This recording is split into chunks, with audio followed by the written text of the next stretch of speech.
Greetings, fellow millennials.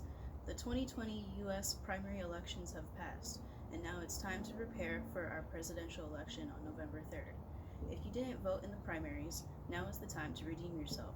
Unfortunately, young Americans are known to have the lowest voter turnout. Why is that so? I asked a host of millennials if they voted in the primary elections, and if they didn't, why not? Their reasons fit into three topics. Politics is boring, politics is confusing, and politics isn't worth it. Today I will explain why these reasons are detrimental to our election system and to the future of the USA. The first reason young people don't participate in elections is because they view politics as a bore.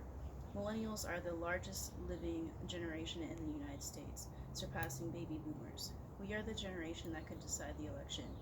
If we don't take the opportunity to determine our own future, other people will do it for us. Our lives will be shaped by the decisions of others.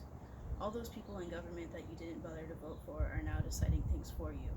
Every elected official is a public servant, and they won't address student needs without student votes. Students and young people have the power to change everything, so fix your attitude and demonstrate some concern for the next generation.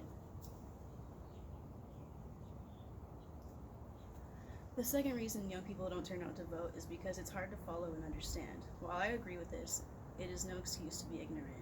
Politics is a learning process for everybody, and the only way to learn is to participate. Begin by visiting the electoral candidates' websites or a non-party affiliated website. While reading, ask yourself, do I agree with this? Do I think this person can do what I need them to do for this job? Often politicians will not be able to do 100% of what they promise to get done, but it is important to know their aim. Make a choice off what feels right for you. From there, I am confident you will make the right decision.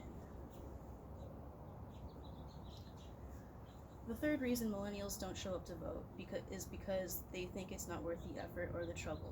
I heard excuses such as, I didn't get the ballot, or I had too much going on that day. The truth is, you probably don't have a good enough excuse not to vote. Do everything ahead of time. Make sure you are registered to vote. You can check your registration status online, and if you're not registered, it only takes a few minutes. Any registered voter may vote using a vote-by-mail ballot instead of going to the polls on election day. Furthermore, you're lucky you even have the right to vote. Voting is a right and a privilege that many Americans take for granted. In other parts of the world, people know what it is like to be governed by leaders who are not elected by the people, and to have laws and policies enacted that do not reflect the desires and needs of the people. You owe it to America's heroes that have worked to make voting accessible to every citizen. Honor these past sacrifices. It wasn't that long ago when women and people of color were not able to vote in America. In fact, voter disenfranchisement is still an issue. Vote for those that can't have their voice heard. Other people are depending on you to do the right thing.